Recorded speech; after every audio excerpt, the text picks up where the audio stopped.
Hi,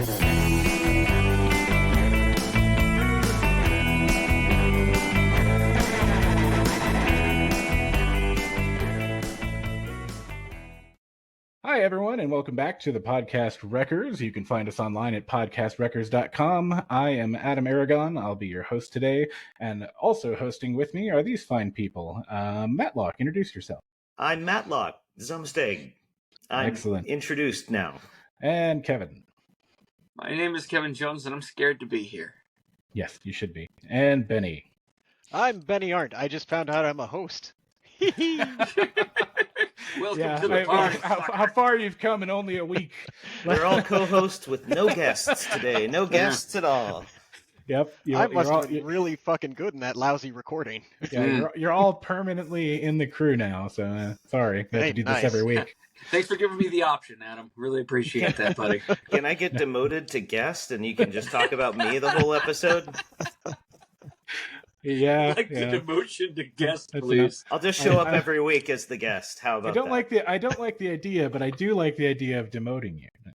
I like half of your ideas, Matlock. Half of them. Yeah. The part that shits on you. The endless power struggle between you two always gets me rock hard, so I'm just happy to be here. That means you're best friends. The entire last episode was Matlock shitting on me, so It was kind of funny, though. I mean, I was going to say, we all pretty kind good. of turns. What's funny is as soon as the camera's off, it's the roles are reversed. I mean, this is the only time I get to turn the tables on him. He's a total ass. He's a complete ass all the time. Because nobody can stop you. You know, it's damn near live. I know. He can't defend himself. You know, when people are watching, and even behind closed doors. Yeah, your guys' friendship is truly inspiring. Yeah, it's dark and it's shitting on each other in physical violence. All right, good. Certainly interesting. That's how you know you love someone, is like how much they can shit on you and you like just eat it up. If you love someone, let them go. If they shit on you, I know I've told Matlock the story a million times, and not to whatever. Could you not? Thanks. Can I? I want to hear this. I don't know the story. No. So it's just an example of Matlock and I like having a dark humor bond. Is when his mom passed away, he let me know it was hilarious. It was a great time. We loved it. It was great. It was a great day. We laughed. Yeah, we turned laughed a it lot. into a stand-up bit. Anyways, moving on. So he texted me and told me that had happened, and I was like, oh shit! And I was living in East. So that happened. Yeah, and I was living in the East Bay, and so I dropped everything and I drove to Sonoma County, and I left work, because I definitely wanted to be there for him. But the whole time there, I was like, how do you break this ice? I was just like, and he kept asking me, and I was like, I don't know, man. I don't know what you're gonna say to me when you show up. Matlock, I'm here to help. You start. But I met him outside of Aroma's, and when he walked up to me all hangdog, I was like, oh, you would not believe the day I've had. And I laughed so hard because I knew we both understood. It was weird. It's like I think about that moment all the time, right? Because it's like the last thing somebody would want to hear from somebody that didn't know that their mom had just died. Somebody just going out going off for an hour about themselves and their shitty day, and then going, so how was your day? Well, my mom died. It was like it's always about you. The worst. That sucks, he knew the hard out.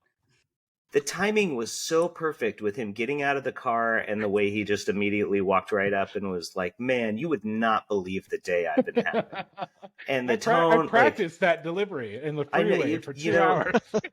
It was so natural, but yeah, you must have. It was so perfect. I like it struck me because my brain needed that. It needed something to release the tension. I hadn't even cried that day. Pull the cork out. Yeah. Like I had seen her body and hadn't cried yet, and I just didn't know how to. I couldn't fathom processing it. Maybe I'd teared up here and there, but I hadn't And so instead, I released in this big laugh. And side note is when we were in the hospital with my mom and even with my grandfather and with my dad, there's a lot of gallows humor. Doctors apparently have gallows humor all the time, but when you're dealing with They something have that to. heavy, like you need to find a way to make light of it. And so one joke I remember, like there were multiple times in the hospital when these jokes would happen. But like my mom was in the hospital and they're like, okay, we're going to have to move you into another room. And all her clothes were in a bag because she'd put on a, what do you call those? Gown. I want to say gurney, but it's a gown. Yeah, right. So Bondage she had outfit? an She put evening on a gown gownie. on. Here, wear put this on- evening gown. You'll Yeah. look beautiful in the hospital. Chicken Did she put on costume. was it a gimp suit? Yeah. Anyways, they're like, we got to move you to another room, and then her bags were her clothes were in a bag, and they're like, do you want us to grab her clothes? And my dad says, oh, don't worry, she won't be needing them. Oh, And like, Ooh. Wow. but we all were like, it was like one of those shock Holy stuns, God. like, and we all had to laugh at it because it was funny. 'cause, But she the wasn't that alternative bad. would be to break down. Yeah, exactly. Yeah. Right. Like, what do you gotta release it somehow. So like, So when somebody is dealing with like the death of someone close to Make them, light like, of just it. give them no options. Like either Yeah. you're gonna bawl in front of me or you better fucking laugh at this. yeah, exactly. Well, the thing is, the timing better be right, and it better be Ugh. funny. Like you have to have, like, obviously not any joke about Oh, is God. gonna work. Oh, Yeah, man, that I- was one time of to those. miss the mark. Like, Yeah, right. But Adam telling you, hit the mark. It was one of those marks that was like so tiny, like, and he hit the bullseye, and like anybody else might have been wide, but because he was Yeah. my best friend and he knew like I would get it and I would find it hilarious. I did have to work at that though, because I spent the entire fucking drive down being like, Yeah. what joke would Right. work? What do you say? I know I need to open with a joke because that's just Right. me. I cannot Do you imagine remember? the level of pressure that would be to, like, I have to craft the perfect joke, and I have a Yeah. time limit Yeah. whilst I'm- driving in And I'm very picky. North 101 traffic. Yeah, exactly. Yeah. He And knows actually, that like, I'm gonna sit and judge whatever comes out of his mouth, like by how funny it is on He the scale. circled of Adam one to around 10. became that 5 person times driving coming up. 55 miles Right. an hour down the freeway. It's like, Just, it only oh, takes God, what's 2 it gonna hours to be? drive here. It's 5 hours later. If anyone else wants me to say something insulting or mean after a family member dies, give me a call or email me at You should Adam start at charging Podcast for that Records. service. Yeah. Yeah. if I die before you, Adam, like please come to my funeral and just fucking rip me a new one. Like Oh my I God. would like my funeral to be a roast. Like Yeah, just that's what- fucking Roast give me Everybody everything. says with that, Adam Aaron on. but It's going to be have you somewhere ever seen between your a- friends roast? I mean, you may not want it to be a roast depending upon how funny your friends are. You know? That's the new Yeah, that's podcast. true. Roasting your It's friends going to at be a somewhere funeral. with between Adam Aaron a on. roast and like an Orson Scott Card speaker for the dead. Mm. Like, That's a hard line to walk. yeah, Do you remember, Adam, that same day we all went to see a movie to take our minds off of it, and we went to see Jojo Rabbit, which oh, yeah. Taika Waititi, Oh, right? Which, by the way, Wow. an incredibly No. sad Nazi Jewish situation. In which Yeah. the boy's mother hangs himself and dies, Yeah, or and no, like gets in the- hanged. No, she and gets Like dies. the first, what, No. like 20 Yeah, minutes or she gets something? hanged. That And that so- shot in that movie, like I actually cried out in the Just the little theater, feet? just like seeing the feet hanging Oh, and just yeah. oh no. I was. It was the day my mom had died, and I literally was like, "Is this a joke? Like, why?" So this is something I've noticed is like whenever. Taika Waititi's gonna jump out and be like, "Gotcha, Matlock." Yeah, exactly. you. This was all for your mom's dead. She's like this woman. And so, Adam and I planned this. We made Yeah. a whole Hollywood film. so, and then a Look, couple I'm days Matlock. later. Yeah, listen, a couple days later. So that was ironic, right? I was like, wow, what are the odds? What's, life's going like, hey, haha, this, hey, you like dark comedy? Look at this. Yeah. And then a couple days your later, life. I go to see the Mr. Rogers movie with Tom Hanks. Oh, man. And it's with my dad, right? And my cousin who's come to support us in our time of need. And like, I didn't know the whole movie isn't about Mr. Rogers. It's about a reporter doing an article on Mr. Rogers. So the movie's about this dude. And then he's occasionally meeting with Mr. Rogers. And I don't know, maybe he's in half of the movie, but it's about like, there's a 5-minute scene of this reporter's mom in a deathbed. And he's having a flashback to his mom in the Jesus hospital as Christ, she's man. dying. And it's like, this is not what I was expecting, this was not sold to me in the trailer at all. And here we are 2 days after my mother's death, and here's a long drawn out scene of him crying as he's talking to his dead mother in a hospital bed. And it was just ridiculous. And it's one of those things where I wonder, like, okay, obviously, like, you're thinking about something, you start to notice like it more. The blue car syndrome. Yeah. But is it just that there's like dead moms in every single movie or something? Because what are the odds that I would just go to see any movie and every then Disney that movie, same It's I know Disney movies. I mean, right. I was very depressed one day, and I went to Last Record Store to pick up some new music to try and. I wasn't like dead mother depressed, but just regular depressed. I've been there. And I found some John Lennon music, and I was like, I love John Lennon, and there's a song called "The Luck of the Irish" in it. And I'm like, fucking perfect. This is what I need right now. Yeah, I'm Irish. That's fantastic. And the chorus goes, if you have the luck of the Irish, you'd be sorry and wish you were dead. If you have the luck of the Irish, you'd wish you were English instead. And that's the fucking chorus. And then it goes on about the IRA for about 4 or 5 hours. Here. It's a long song. Come on, all IRA propaganda. It's really. Wait, was that John Lennon or Elton John? That was John Lennon. John Lennon. Elton John, the unknown. See him. Me too. The third. I just picture like the two of them conjoined like halfway, like half of Elton John's body, and it's all dressed up, and then John Lennon's Centipede. On the other side. John's just playing guitar with the right hand, and Elton's playing piano with the left. All right, I'm going to segue us into some improv and have you guys do a couple little quick scenes. You don't want to stick with depression? Yeah. Your scene is, your mom just died. No. Oh, what irony. You sick fuck. No, sorry. What are the odds? It's here. I prepped it 3 days ago. It's just on the sheet. I'm just reading off the sheet. Yeah, it's not my fault. It's the sheet's fault. And so the sheet says, for Matlock, a lumberjack forgets his axe.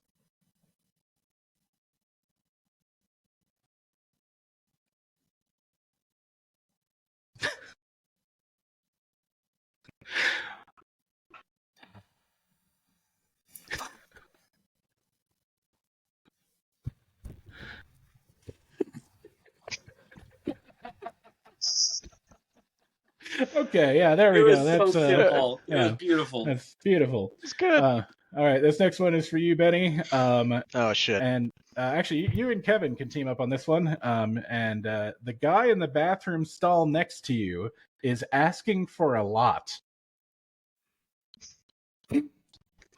Oh, Kevin, you're going to be the guy in the next stall. Am I the one asking for a lot, or am I the guy responding? You're asking for a lot. Okay. Whew, man. Hey, man. Hey, how you doing over there? Yeah, I mean, it's going. It's coming right out. Yeah. Hey, you got any spare TP over there? Because I'm kind of short over here, and it's been a doozy. Man, the world's short right now. All right. You got a tie that I could borrow then? You want to borrow my tie? I mean, I happen to be wearing a tie, but... What about a sock? I mean, I got 2 of those, so... Don't you have socks? This isn't about me. I think you're making it about you. And buzz. There we go. That's what my wife says. Adam, can I try that scene with you real quick? Can I read? Sure, yeah. Can I do my version? Okay. I'll be the guy. I'll be the guy asking. Things better. Show us up with your funny. I just have an idea. Man. I wanted to go with an idea. Yeah, I'm a straight man, and you're the next guy. Okay. Hey, buddy. Yeah. Listen, hi. I don't got much time. Okay. What I need from you is this. All right. Do you have at least $1,000 in your account? I mean, I don't know you. And... Okay. Listen, I gotta pinch this, and then I gotta get out. But I need $1,000. All right, just $1,000 to tide me over until I can make it to Mexico. All right, and then I will send it back to you plus interest in Mexican pesos. Are you high? No, I am in trouble. Do you understand? I am in trouble. All right, the FBI is on their way here. That's why I'm trying to pinch this loaf and get this money and get to Mexico. So you stopped to take a shit. Do you have a while wife running and from kids? Can I borrow your wife and kids when I cross the border? That yes, actually. Okay. Can you shit in this cup? Because I'm probably gonna have to take. They can do a shit test. They do a shit test on the border now. Yeah. Don't you know that? Yeah. No. Yeah. Listen, yeah. Sure. Can you come with me? Can you carry me, please? Just to the car. I'm paraplegic. You know what? I don't know how I got on this toilet without help. I seriously crawled on my chin. I don't know I how you crawled on my angered the chin. FBI with no limbs. Listen, the FBI is moments away. Okay, sorry. All right. Anyway, there we go. Thank That you. was so much fun. I just wanted to I get that. apologize. No. I wasn't trying to put you guys. I was like, No. he's asking for a lot in this way. I just want to. I just like want to know it. what the poop test is that you needed the additional poop It's for. new. It's new. It's It's new. They can tell everything. Yeah. In my head, They can tell your he ancestry. was not paralyzed until he started taking a shit, and he just like, oh yeah, no. right. I Oh, lost God. the use of my arms and Oh, legs God. just now, straining too hard. All right. This one. And I think I popped the hemorrhoid. I heard that can happen actually. A lot. Last scene here. We'll do Matlock and Kevin. You guys will fight this out over. Wait, two... you do one. You do one. I'll do one with you, Matlock. Oh, okay. Why don't you do one with Kevin? You just did why one don't with you? Yeah. Matlock. Okay. Yeah. Sorry. God. Yeah. Why are I'm you such- avoiding You Kevin? know what? Let's not I do love one. Jones. Yeah. You know what? Let's go back to talking about dead parents. Let's all do one. Let's all do one All right. together. Talk about that. Anybody can jump in. Anybody who feels like it. Yeah, Kevin, I'll try to tackle this with you, but anyone else can jump in if they want. Kevin and I will Fun. do two of the whitest people you ever heard of having coffee. Trenton, what's good, bro? Oh, Bradley, I haven't seen you in a while, bruh. Yeah, how you been? I'm just waiting for my double soy non-fat decaf latte with vegan chocolate. Awesome. Well, Tanner's going to be here soon, and we're going to go hit the slopes. The Tan Man. Indeed. Bruh. By the way, I just got all new furniture at. Oh, really? Yeah, and I got it at Whole Foods. They sell furniture at Whole Foods now. I I've don't heard. know, but I got furniture. So, I mean, I just kind of assumed like it's up for grabs, and I didn't pay for it, but. Well, yeah, but that's the best thing. Like, nobody's gonna follow you around the store and check anyways. So you can just grab whatever the heck you want. Go. Nobody, like, people are just going to immediately assume you have a purpose for this. They're not allowed to tackle you. Like No. They're just gonna look at you and go, he's got something going on, and just Friends, the Tan Man's here. The Tan Man is here. Tanner. Hello, friends, buddies. How are my pals today? what's going on, Sean? boy. I was just over at TJ Maxx. Have you seen the sales they have at TJ Maxx? I have not, but who I hear hasn't? that they're the same as the ones at Ross. Staples. Staples has yes. a lot of sales as well today. It's true, they do. I went to the closing of Bed Bath & Beyond and got fantastic deals on throw towels. Did you know those were things? Excuse me. Guys, Excuse me. guys, Did guys, anyone hear My dogs. Our Hey. friend Steven is here. Hello, Steven. Hi, Steve. It's my dude. Did anybody hear a warm milk ready for Steven? Warm milk. That was called out at least 5 minutes ago, so it is a cold milk today, Hang Steven. on, I'm going Son to of a get this on bitch. camera. I'm going to get this on camera. See? Now you're on Facebook Live. Oh, I'm gonna confront you brought Taylor my these people. Swift. Taylor Swift. Let's And all Buzz. dance. There we go. We'll just end on Taylor Taylor Swift. Taylor Swift. We talk about cinema and movies on here, and I'm just We should stop. I'll defer to Benny and then possibly Kevin. What is something interesting you've watched recently? Oh God, recently? Yeah, past year. I mean, Menu is the best thing that I've seen in quite a while. I had to The watch it menu- again the other night because I missed it. I was like, I keep thinking about it. Let's just watch it again. It's just one that you just want to show to other people like constantly, and it just go in with no understanding of what the fuck is going on. It's the best possible scenario. Well, can you give me like a spoiler-free review briefly? Okay, so the Menu has incredible acting in it throughout. It's beautifully shot, and it somehow, in an impossible way, manages to be something that praises the restaurant industry and high-end food, while it mocks it and completely obliterates what it is. And the combination of those two features, like presented beautifully with a main character that is just kind of discovering things as she goes along, is absolutely fantastic, because you get to kind of take part in her role and figure things out as you go along. And it's just got this creepy vibe throughout where you're just constantly waiting for something horrible to happen. Right. Tension. Yeah, you were on edge a lot of that movie. It's like you were expecting something to go wrong, and then when something does, and it's way off base, like anybody who's involved with like the cooking staff or whatever, they are just so uncomfortably mellow. Matlock. This is this. It's like we covered it briefly before, but Matlock talked me into seeing Barbarian, and holy crap, that movie button hooks you. Yeah. I dug the vibe. I did see that just recently. Based on I think it's one of the best horror movies like in the last couple of years. Can I make a distinction real quick? That is a movie that I think going into blind is perfect. Yeah. The Menu, though, I believe may have, depending upon. So I've heard opinions about Menu from people who weren't expecting the movie that they got, right? They went in, I guess, from the trailer, they got more of this is a thriller horror vibe, right? But The Menu's a really dark comedy, and it's a satire, of rich people and the kind of how picky they are. They don't even remember the name of the expensive meal that they had at the most, expensive restaurant in the world. And it's all satire. It's really dark comedy with horror, some light horror elements in here. Yeah, right. So it's got a creepy vibe, but it's generally humorous.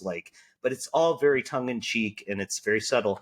So my girlfriend and her mom went to see it, I think, when it came out, like Thanksgiving or whenever last year, and they were just kind of they didn't catch on that it was a comedy, right? Like as they're watching it, they're just sort of taking it at face value.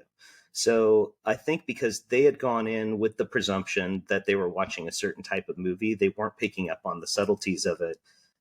They're not big into comedy anyway, so it's one of those things where it's like if you're into film and you're into comedy and dark humor, then you get it right away.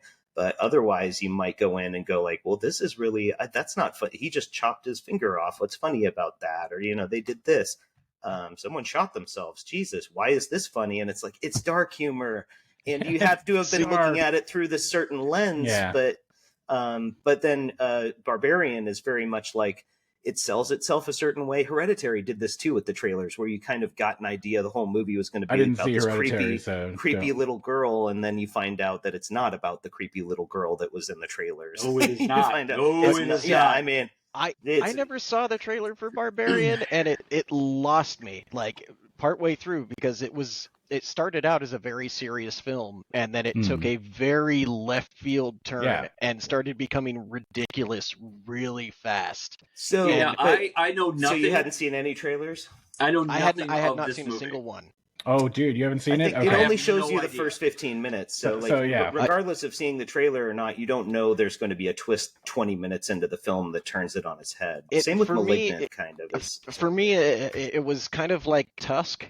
But they didn't present as silly from the start, right? And that can be a detriment. Tusk was messed up, and so when it flipped on me, I was just like, okay, these characters are just doing stupid shit, and it lost it for me. Well, I think good horror movies are few and far between. Like the last really excellent one I think I remember before that was It Follows. Mm-hmm.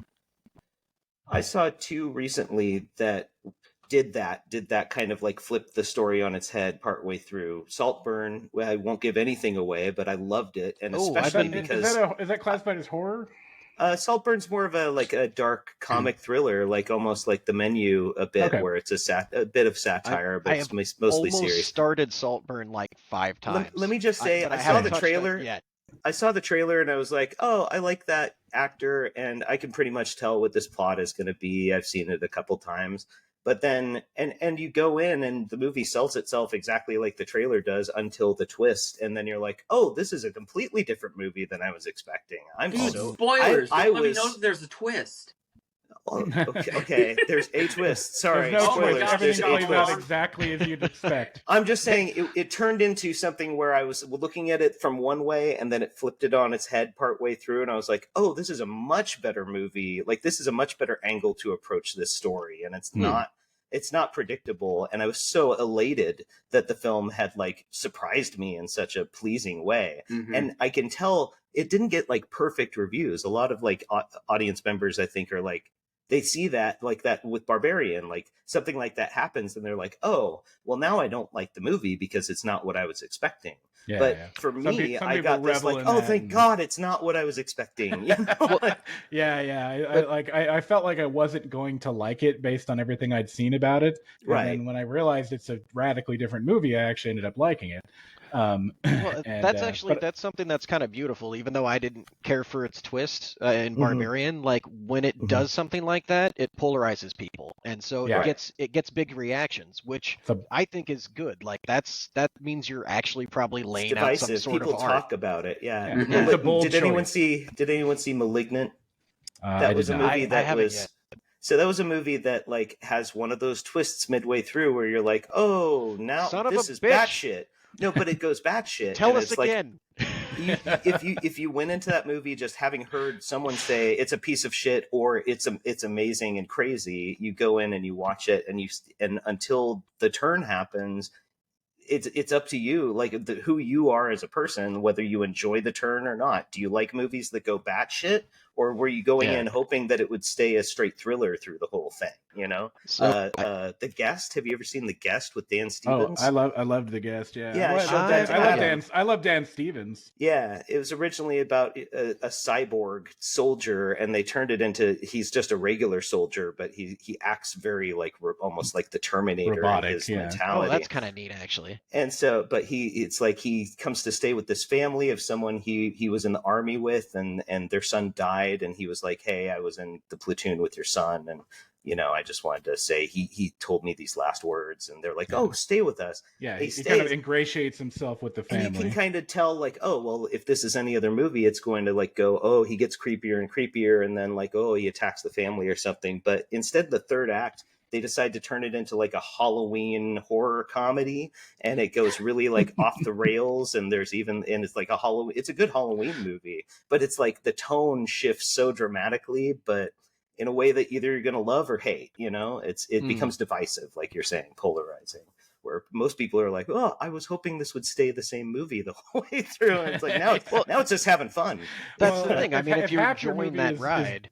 If half your movie is bad because you want the other half to be good, like that's not ideal. But so I'm going to shift gears here and go to video games. Kevin, you played any games lately?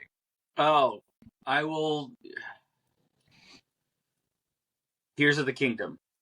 Legend of Zelda Tears of the Kingdom. Any of the two Zelda games that have come out for Switch, I don't think I'll ever finish, just because, and I think we brought this up in a podcast recently where we were talking about books, and I mentioned like there was the Dark Tower series, which was a series that I never wanted to finish, and I took like a year off between the two. And I do the same thing for Legend of Zelda because it's like, especially in that open world and the art style and stuff like that, if I'm having like a really brutal day and I just need to like disconnect or whatever, I just go there. It's like, cool, I'm gonna go look for apples, and it's just so calming. No, and then right. the Animal new Crossing. One, yeah, and then the new one though is it really just digs into my ADHD brain, where it's like there's a million things to do everywhere, and you're in the middle of going somewhere. It's like, ooh, shiny thing, like literal shiny thing over here, and then off you go.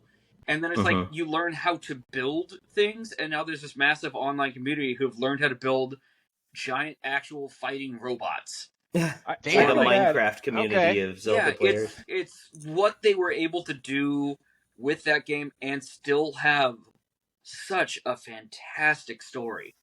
To the point where I think Nintendo has come out and just said, that's the end of, like, there's not going to be a trilogy of these Zelda games, because usually Zelda games don't typically have sequels or anything like that. Right. It's just like, here's the game, and then this is a different Link, a different Zelda, a different Ganon, and a different, It's like a reboot. These two went like one right after the other, as far as storytelling goes, and just the ending of it is just so complete. It's like you don't want to mess with it.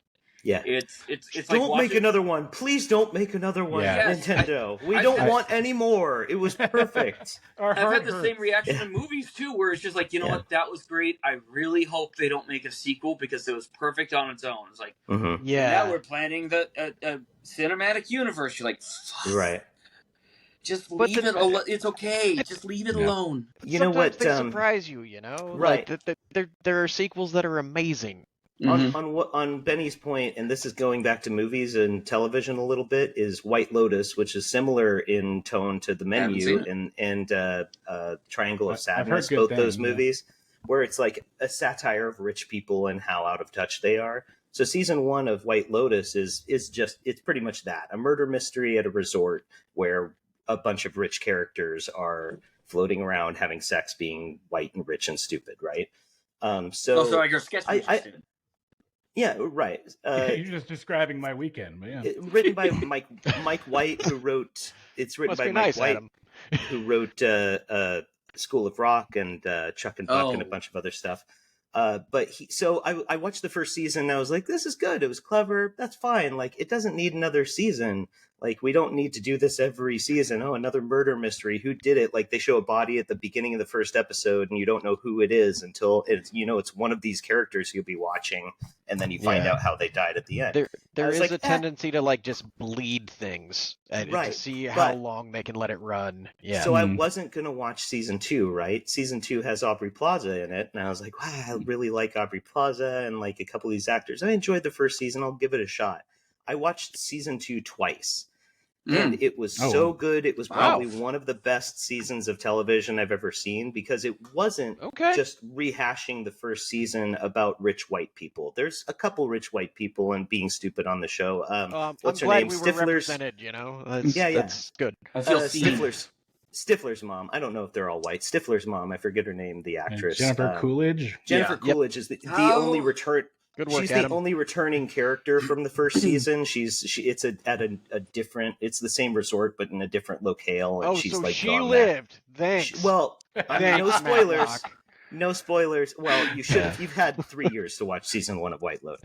Anyways, I totally recommend at least watching season 2. Season 1's good. It's just like. Can you watch season 2 on its own? Yeah, absolutely. It's a completely different story, different characters, and her character just sort of comes in and she's got some baggage from the last season, but nothing. Is Jennifer Coolidge going to show back up for season 3? I'm not going to spoil season 3 for you, Benny. She's the only one that does, for obvious reasons. Because she's a murderer. Let's just say instead of one body at the beginning of the season, there's like 8 bodies that show up at the beginning of the first episode for season 2. So, do any of them look like Stifler's mom? I'm not going to spoil the season for you because it's great. I absolutely recommend it. So, but it's one of those instances where a sequel actually improved upon the original instead of by, as most sequels do, doing the exact same thing but bigger. He literally just wrote a different story that works in this kind of format. So with brand new characters, and he wasn't rehashing the same old tropes, you know. So, anyways. Yeah, it's all good. Benny, I wanted to ask you about your podcast, INT Low WIS, I believe. Yep, that's the name of it. So give me some anecdotes here about the podcast. Like what's been interesting lately about making it, or interesting in the story? Well, scheduling is always interesting. with Dungeons and Dragons in general. Yes, start there. Just doing a D&D game, I hear, is hard to do because of scheduling. I mean, there's the ongoing joke of like people getting into polyamory just so they can maintain a D&D campaign. You know, it's because at least you're bonded by penises and it's stuff. Like you have to come and hang out because we all live together. No, it's a lot of fun. It's a good crew. It's a couple people that I had gamed with before, and then a lot of them were brand new to me, and it was interesting, like being one kind of the odd man out initially, and just kind of like learning my place. And it's like, okay, how far can I go? Like, what's comfortable? And we discussed some of that beforehand, but yeah, there were times early on that I was like, okay, I'm gonna be mild mannered, and then the first time we recorded that I thought it was really good, not because of me, but because I wasn't holding back anymore with a new group of people that had mostly gamed together before, and I was just like, all right, you know what? There's no fucking rules anymore. Ha! And like, Look and at my went joke. to town. Yeah, I mean, exactly. there is a little bit of that. Everywhere. My character is a champion naked fighter. So so there is a little bit of that. Yeah. Living the dream. Yeah. A power fantasy. But so I like how you're working backwards and turning your D&D group into a polyamorous collective. Maybe both our characters are both attracted to the Dragon. tree elf.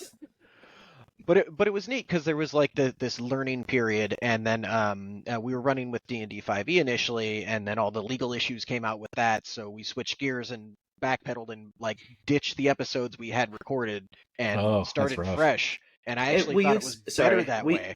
Will you explain that? So 5e for our listeners who don't play D&D. D&D 5th edition. What is 5e and what were the legal issues? Dungeons and Dragons 5th edition, they decided that they were going to try and basically charge people for making actual plays that use their game system. So they pitched the idea and it got leaked, and there was a huge backlash from the nerd community. Sorry, I'm still on my naked fighter guy. The nude nerd community, right? the nude nerd community was outraged and direct. It's a small group, but we're vicious. No, but the nerd community online, like just people left Dungeons and Dragons online, Dungeons and Dragons Beyond, just in droves. Yeah, I think like to give some more context to that too, like basically D&D has had a public license for like the last, I don't know what, 20, 30 years or something like that, that allows you to like use the basics of their stuff to like make your own adventures, to make your own content, etc. And basically like one of the biggest appeals of like Dungeons and Dragons in particular was that there was this that meant to be this everlasting free base, and then like that document and that thing was basically like taking that away. Like, hey, this thing you've all really enjoyed for 30 years? No. Like, you know, like, and it felt like a huge betrayal. Like, it's such a money-grubbing corporate move. Like, it was dirty. And also, I mean, the people doing these actual play podcasts are actually boosting the signal of Dungeons and Dragons. Like, the effective Critical Role on finding new gamers and new game players and letting people explore this space and have fun with it has been amazing. So the idea that this would be taken away because they wanted more money. And I mean, that's not the only dirty stuff they do too. Like they've taken all types of myths and legends from like various cultures throughout the planet and turned them into monsters in Dungeons and Dragons and then copywritten them. Like it's what? There's like what's an example of that? The Minotaur? Is there a Minotaur of some sort? Like there's got to be tons of Greek. I don't know all the specific ones that they've actually owned the rights to, but it's kind of ridiculous that the idea that they can like. I mean, Tolkien, like it's basically a lot of Lord of the Rings stuff too that they borrow from. Well, Tolkien actually made them convert hobbits into halflings because they used to be called hobbits back in the day, and eventually they're just like, hey, you know, you stole a bunch of stuff from us. We're keeping hobbits. Yeah, and it's the title of one of the most popular one of our books. Could you please deal? So I kind of respect them for that, like not going after D&D for everything, but being like, motherfucker, the hobbits belong to us. Why, look, it's Filbo Raggins. Yeah, exactly. Yeah. But Samuel Gamgee. It's been a fun adventure with an N. Golan. Golan. Even a golem is something from it's the Jewish folklore. It's something from Jewish folklore, and that's been like stolen and is almost never shown properly. So, but there are people that are still exploring this, like through the realm of D&D and trying to do it right. And there's people trying to take it back. and people trying to show that these different things that have been borrowed from cultures need to be displayed correctly. They're still few and far between, but it's growing. So there's always that. I've been learning more and more about it. I'm still kind of a layman as far as it goes, but I started exploring this like 2 years ago when talking to my younger sibling, and they were just going off about how all these things had been taken in representation. And so I listened to basically like everything I could about people exploring the concept of representation in a fantasy world. Gotcha. That's interesting. I know Baldur's Gate 3 had I thought that they had a pretty good experience with Wizards of the Coast, because what they did was they approached them 10 years ago. A ton of money. Well, yeah, but before they were even allowed to use Dungeons and Dragons, they basically had to make 2 games as proof of concept. I think they reached out originally with Divinity Original Sin 1, and they wanted it to be a D&D game, and they got shot down. Right, so they made their own. Yeah. Well, they made it Divinity Original Sin and made their own like lore basically that resembled D&D but wasn't borrowing anything specific. Yeah. So and it was deep and it was well written. Like, right. I mean, they did a great job, and it was an excellent demo for like, hey, here's what we could do for D&D. Right. And that played out like so. Right. And 7 years later, they were like, okay, yes, now you can do a D&D game. You had to prove yourselves to You've earned your place. Earned the right to use our. Well, they knocked it out. They knocked it out of the park with that one. I was going to say, like, I'm actually really interested in playing Baldur's Gate 3 because it looks like it's basically just like the most complex choose your own adventure that you could ever do. I've never seen a game so willing to let you miss content, because it just is all based off your choices. And I've heard all these stories of different people playing the game differently. Like there's this one companion who's with you like early in the game and stays your companion for the rest of the game if you want them to be. But she is kind of aggressive. And so a friend of mine played, and when they were aggressive, he's like, I don't like this person, and killed them. And just immediately murdered them, and like, well, that's a bad guy, and moved on. Right. And so they had none of the storyline or context of any of her cutscenes or stories.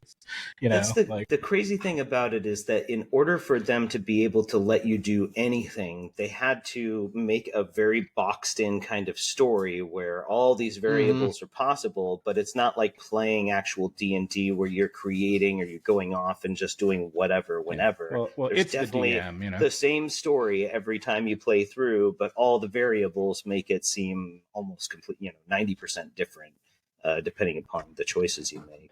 Well, I mean, that's one of the great one thing. I feel like I haven't returned to it because I know the story already, and like I'd like to, but I'm like, I know where it's going to go eventually, and I know what we're going to have to do eventually. We're going to have to fight the same bosses mostly eventually. So it's like I know that 60% of the story is going to resemble the same time I played it last time.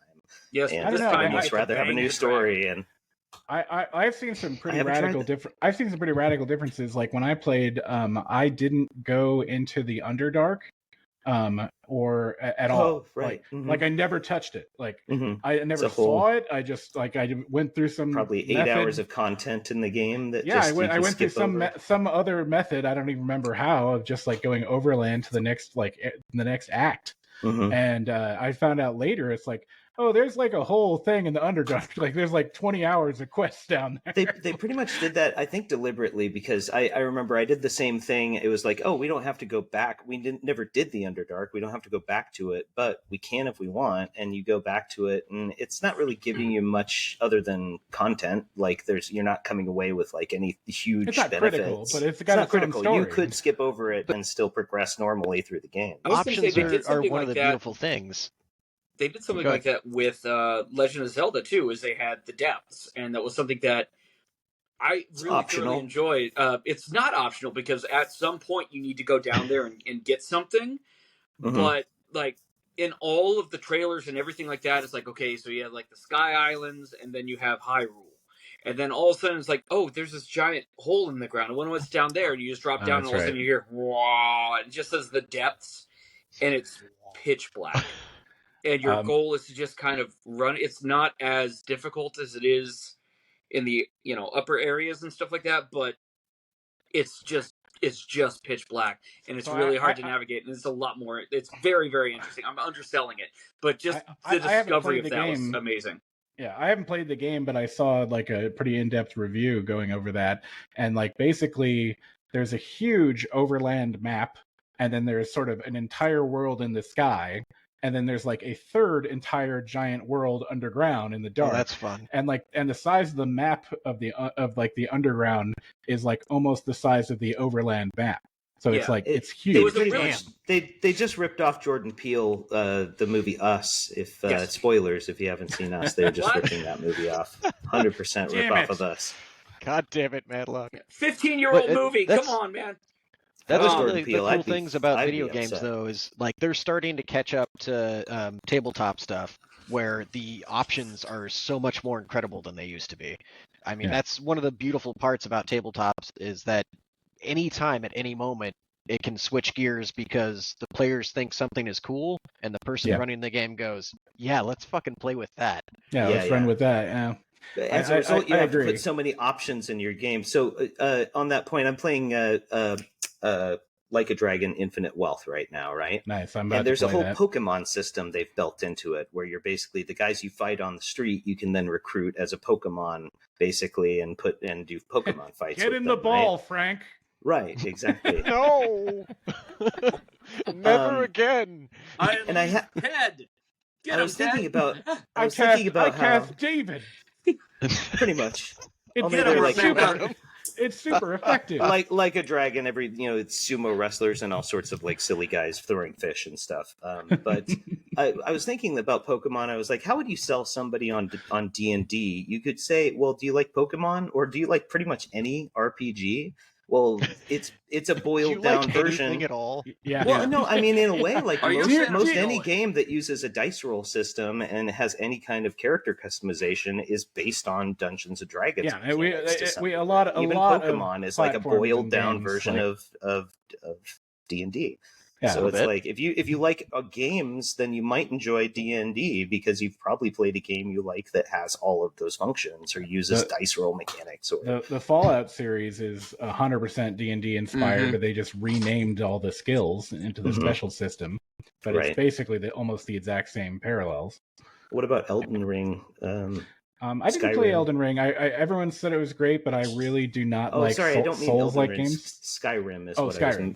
What about it? What are the Elder Scrolls? Elder Scrolls. Yeah, there you go. Oh yeah. Skyrim's great. I mean, Elder Scrolls is great. I played Morrowind, Oblivion, and Skyrim. I didn't play Daggerfall or any of the other earlier ones. But I do miss Morrowind. They kept kind of dumbing it down. And so Oblivion was simpler and Skyrim was even simpler and it made it more accessible for people playing it. But there was crazy shit you could do in Morrowind where you could, if you had the right amount of skill and patience, you could steal anything. Like you could empty out a store. And,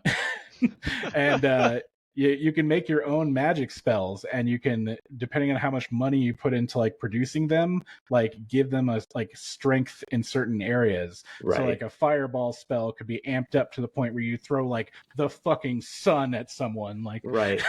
So basically they have these huge unmanageable, impossible systems that people may never even need to touch, but it has so much potential. There was a great side quest in there where you get a pair of boots of jumping. You're like, oh, okay, cool, and you put them on and you immediately jump and you launch a mile into the air, and then there's no mechanic for you to survive that much fall damage. Yeah, you must find the boots of landing. You have to land on this one spot that's very land in the ocean, land in a lake. So you immediately go, oh, neat, bang. That's how you, as a dungeon master, get somebody out of your game that you just fucking loathe. Yeah. You've discovered the boots of jumping. I put them on. They launch you 20 miles into the sky, and you burn up in the atmosphere. You're dead. Get out of my house. You run out of oxygen and expire. Get out of my house. Does anybody miss the days when you couldn't save your game like an old Nintendo Entertainment System? So that if your parents were like, turn the game off, you'd be like, I can't, because I have to finish the level, or else like it won't. I have to finish it. You know, I have to leave my Nintendo running and turn the TV off. I used to leave the original Super Mario. You had to you couldn't save the game. No, you couldn't save in that. I think like you could. I used to turn off the TV and leave the Nintendo running. Like if I didn't have something where you could save, and I'd let it run all night, and then like on a pause screen, and then pick it up the next day. And then it's all hot when you touch it. Yeah. Did you guys ever do the like the slumber parties? Where like people would sleep in shifts so you could keep the game going. Right. Nice. And just like, wake up. A LAN party minus the LAN, I miss LAN parties, man. That's like not a thing anymore, really. Like, and it's online gaming, isn't it? God, it was so much fun. Like, well, yeah, now everyone can do it from their house, so it's like okay, like it's more convenient. It's not the same as smelling the person next to you, though. Oh yeah, well, it's like you're all sweaty and you're sitting alone for 8 hours playing a game in somebody's garage. It's the best. There's a whole nother level of hype when there's like 8 of your drunk buddies in the room, like all playing deathmatch and murdering each other. Like, well, even we've talked about with this podcast, it's all remote, right? And when we do our movie riffs, it's so much easier when we're all in the same room together, because there's something about the energy of being in close to somebody that makes you laugh harder. Like your energy goes up, your enthusiasm goes up.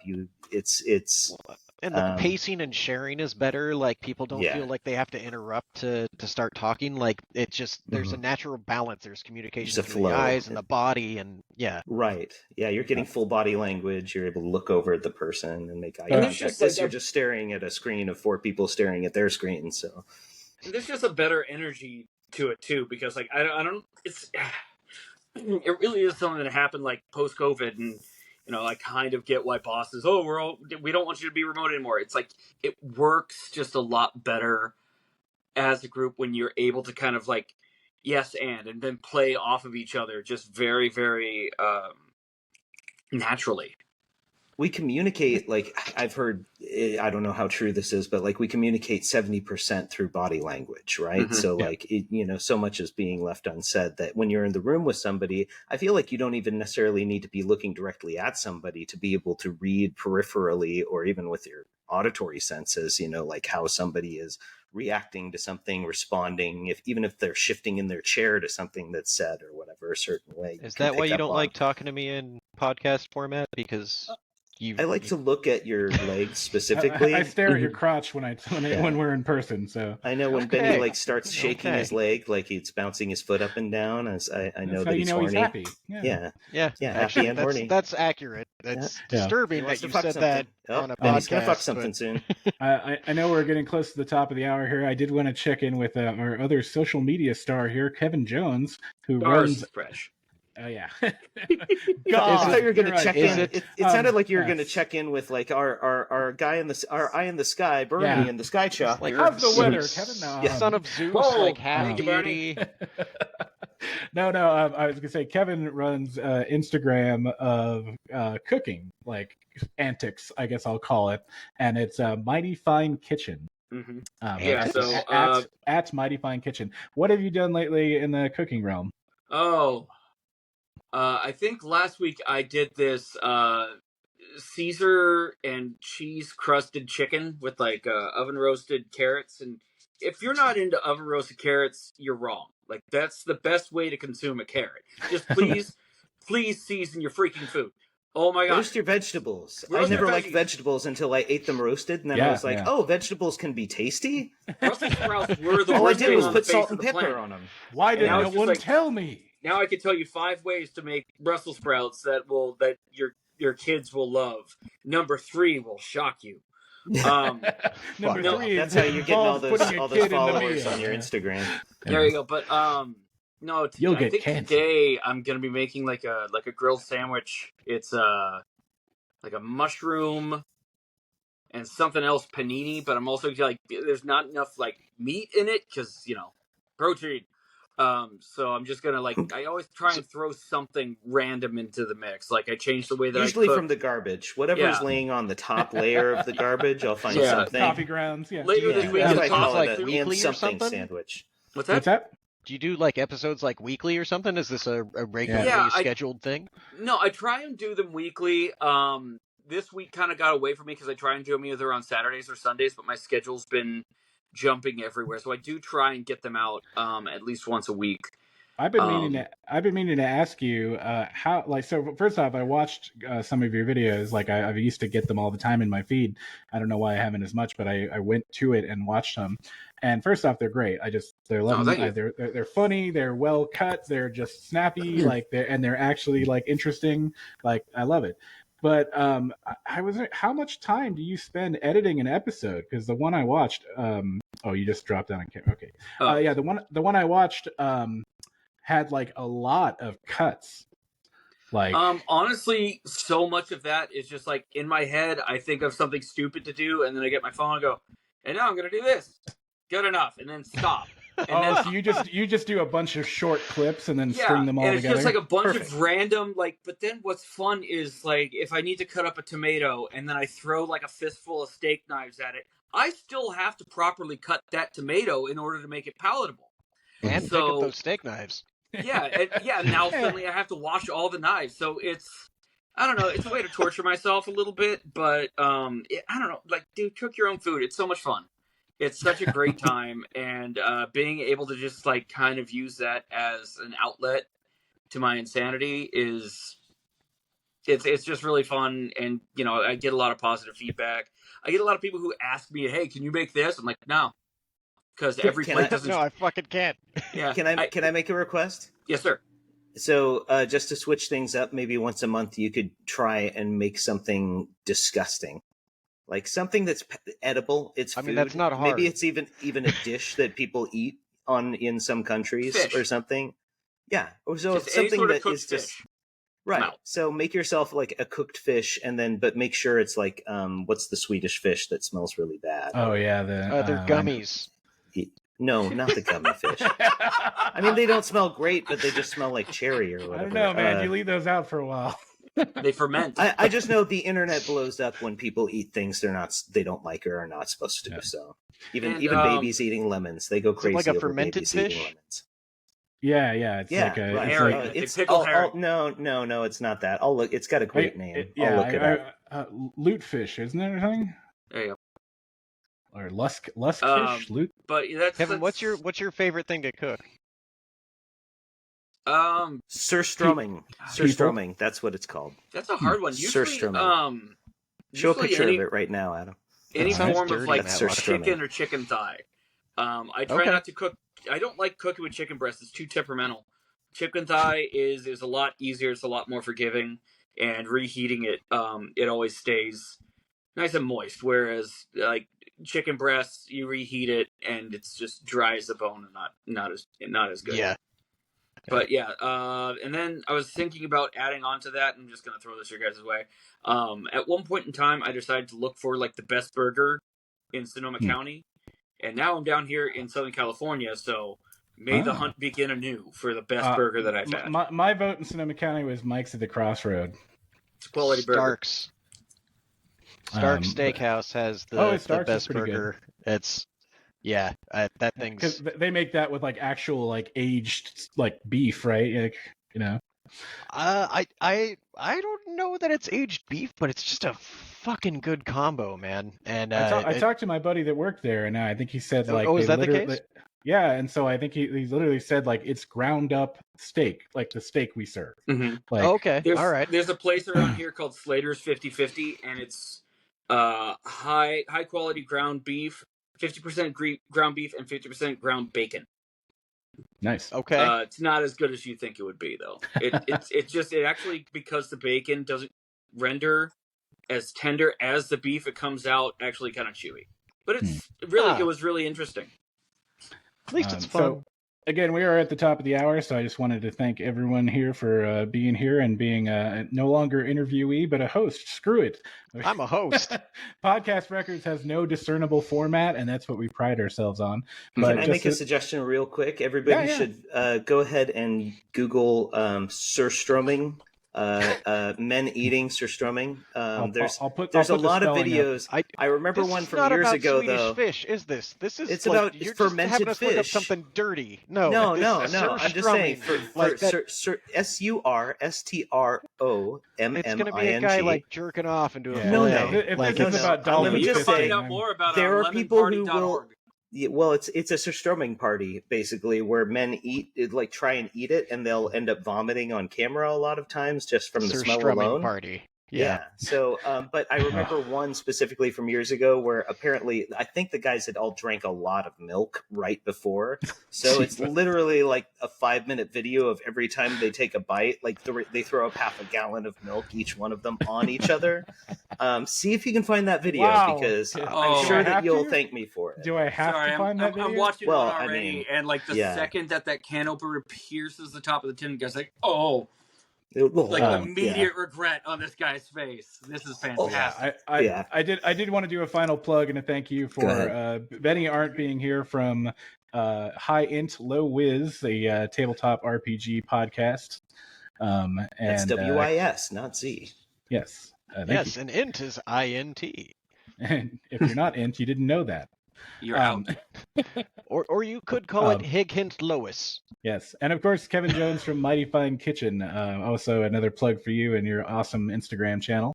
And we are the Podcast Records. You can find us online at podcastrecords.com, or on your podcast platform of choice, Matlock's or in here too. His Matlock's house. You can find Matlock on the corner. I need you to be more of a social media star, Matlock, so we can plug you. I have a documentary in Film Fest that's good. Yeah, we'll talk about that next episode. Ooh, that's a good thing. Okay, nice. Someday. Yeah, thanks everyone. Oh wow. Awesome.